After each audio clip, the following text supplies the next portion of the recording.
PancakeSwap is up over more than 250% in the last 2 months. Will this pump continue? Make sure that you watch till the end to find that out. Hey guys, my name is Crypto Pablo, and in this video we'll talk about PancakeSwap project. Its pros and cons. I'm pretty sure you all are well aware of PancakeSwap, one of the most popular DeFi projects.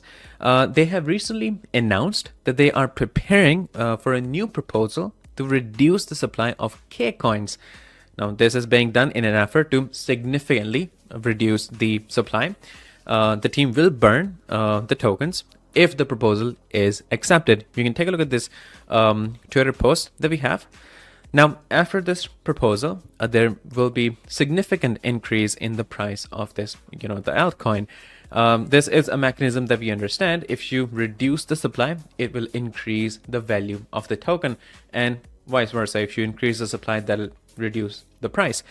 Now, in a post today, PancakeSwap team, they said that they have made a proposal to the community to reduce the number of tokens for cake.